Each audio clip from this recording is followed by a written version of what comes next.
Video को like करके आगे शेयर ज़रूर कर देना।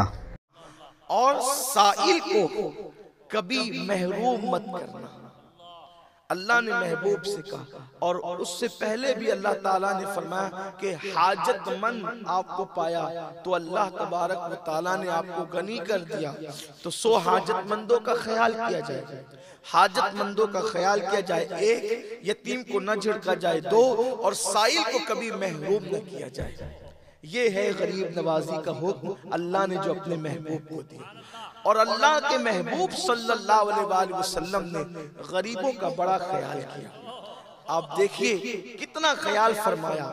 आज अगर कोई गरीब इंसान, एक हदीस पढ़ूंगा फिर गरीब नवाज की तरफ आएंगे, कि अगर आज कोई गरीब इंसान या कोई हाजतमंद हमारे पास कोई मसला लेकर के आता है कि मेरा ये मसला ये मामला है, तो हम बहुत जल्दी से उसकी तरफ तवज्जो नहीं करते, क्योंकि हमें पता ही नहीं है कि अगर हम किसी की हाजत रवाई करें, यानी उसकी हाजत को पूरा करें, उसके काम बनाने में हम तगोदौ करें, तो हमें उसका सिला क्या मिलेगा। हमारे पास तो बस नमाज रोजा ही इबादत है ज्यादा से ज्यादा, और दूसरी चीजों की तरफ तवज्जो नहीं है। लेकिन मेरे आका सल्लल्लाहु अलैहि वसल्लम के दीवानों, याद रखना, अल्लाह के हबीब सल्लल्लाहु अलैहि वसल्लम फरमाते हैं, अगर कोई शख्स एक दिन के अंदर अपने किसी मोमिन भाई की सिर्फ एक हाजत को पूरा कर दे, उस दिन अल्लाह उसकी 100 हाजतों को पूरा फरमाता है, उसकी 100 हाजतें अल्लाह पूरी फरमाता है। और ये भी फरमाया किसी मोमिन मुसलमान की मदद के लिए चलना, यानी कोई आया, चलो यार मेरा मसला वो हल कर दो, और आपके जरिए से वो मसला हल हो सकता था, अभी आपने हल नहीं किया, सिर्फ चले, तो हर कदम के बदले में मस्जिद नबवी शरीफ में 1 साल एतिकाफ करने से ज्यादा सवाब अता किया जाए। यानी साल भर मस्जिद नबवी शरीफ के अंदर आप एतिकाफ करें, उसका जो सवाब मिलेगा उससे ज्यादा अल्लाह तबारक व तआला किसी मोमिन की मदद के लिए चलने पर। और अल्लाह अकबर, अगर आपने अल्लाह उसकी मदद नहीं की, आप मदद कर सकते थे, आप हाजत रवाई कर सकते थे, आप उसका काम बना सकते थे, लेकिन आप नहीं गए। तो मेरे आका सल्लल्लाहु अलैहि वसल्लम के फरमान का मफहूम है, अल्लाह के रसूल अलैहि सलाम ने फरमाया कि जो किसी के पास आस लेकर के आया कि मेरा काम इससे हो जाएगा, और वो उसकी आस पूरी कर सकता था, लेकिन उसने उसकी आस पूरी नहीं की, उसने उसकी आस पूरी नहीं की, तो क़यामत के दिन अल्लाह तबारक व तआला जिसने उसकी आस तोड़ी थी, अल्लाह तबारक व तआला उसके सारे अमाल को ज़ाय कर देगा और उसकी भी आस तोड़ देगा, और अल्लाह उसका ठिकाना जहन्नम बना देगा। सोचिए, ये है आज मुसलमान दर दर की ठोकर न खाता, अगर एक दूसरे की मदद करता। आज एक दूसरे की मदद, बल्कि लोग सगे भाई की मदद नहीं करते।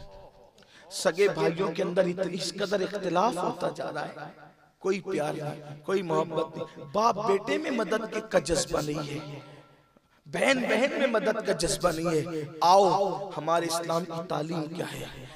एक दिन अल्लाह के रसूल सल्लल्लाहु अलैहि वसल्लम की बारगाह में एक सहाबी आए, एक सहाबी रसूल, उनका नाम है हज़रत सैयदना जाबिर इब्न अब्दुल्लाह अंसारी रज़ियल्लाहु ताला। जाबिर आए और आने के बाद अर्ज किया कि या रसूलल्लाह सल्लल्लाहु अलैहि वसल्लम, मैंने खजूर पकने के वादे पर किसी यहूदी से कर्जा लिया था, और हुआ ये कि हवाएं ऐसी चली और मौसम ऐसा हुआ कि मेरे बाग में जो खजूरें आनी थी वो आई थी, तो पकने से पहले ही वो झड़ झड़ के टूट कर कच्ची कच्ची गिर गई। ऐसा होता है ना, किसान लोगों को पता है, जो लोग किसान हैं, कि अगर वो फल पकने से पहले बारिश हो जाए तो हवा तेज से चले तो कच्चे फल ही ज़ाय हो जाते हैं, खेती खराब हो जाती है, तो जो उम्मीद होती है वो टूट जाती है। हज़रत जाबिर रज़ी अल्लाह ताला का खजूर का बाग था बहुत बड़ा,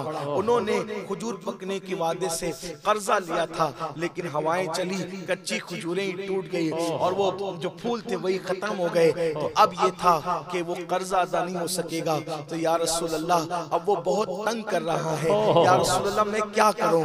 अब मेरे आका अलैहिस्सलातु व तस्लीम कह देते, जाबिर मैं कलमा पढ़ाने आया हूं, मैं नमाज पढ़ाने आया हूं, कर्जों के मामले में मैं शरीक होने नहीं आया हूँ, लेकिन कुर्बान मेरे आका की शान सरे बाली उन्हें रहमत की अदा लाई है। हाल बिगड़ा है तो बीमार की बन आई है। मेरे सरकार ने फरमाया ठीक है जाबिर, चलो मैं तुम्हारे साथ चलता हूँ।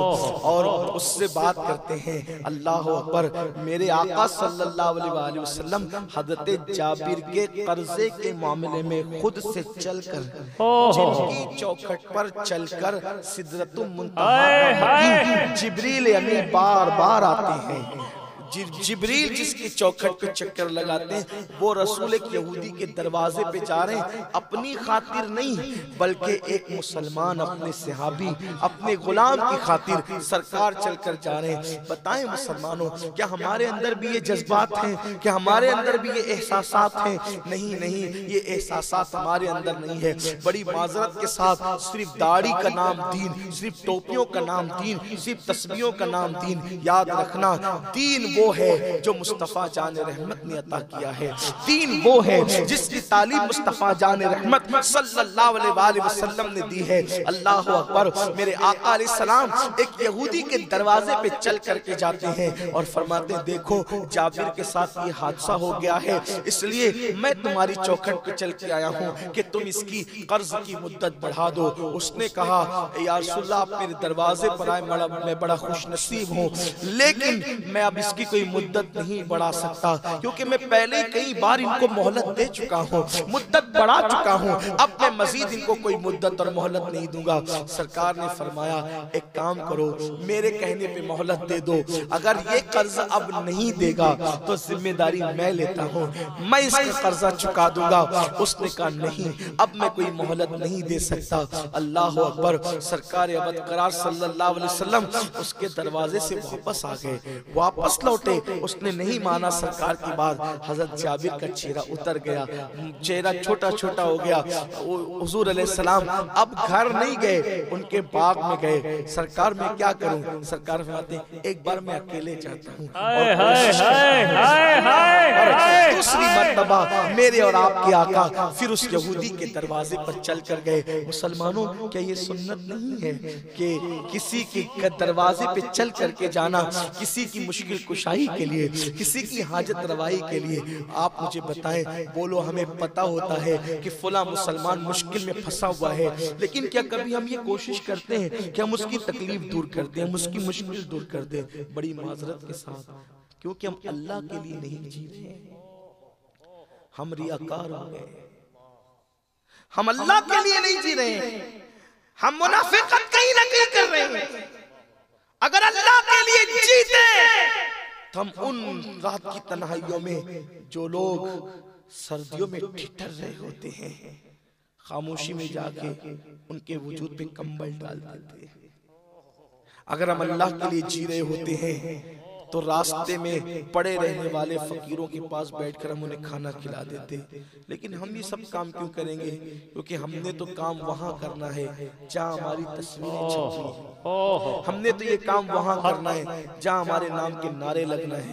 हमने तो ये काम वहां करना है जहां में सेठ साहब करके पुकारा जाना है। मगर याद रखना, तस्वीरें छपाने के लिए करोगे, सेठ साहब कहलाने के लिए करोगे और नारे लगवानों के लिए करोगे, अल्लाह कहेगा जिसके लिए किया था वही सब दे दिया, यहाँ कुछ नहीं है। लेकिन अल्लाह के लिए करोगे तो फिर सेठ साहब तुम्हें वहां कह के पुकारा जाएगा, एजाज़ात वहां दिए जाएंगे, इनामात वहां दिए जाएंगे। हाँ, कौम की बेटियां अब भी ऐसी जो किसी सेठ साहब का इंतजार कर रही है कि उसकी मदद आएगी।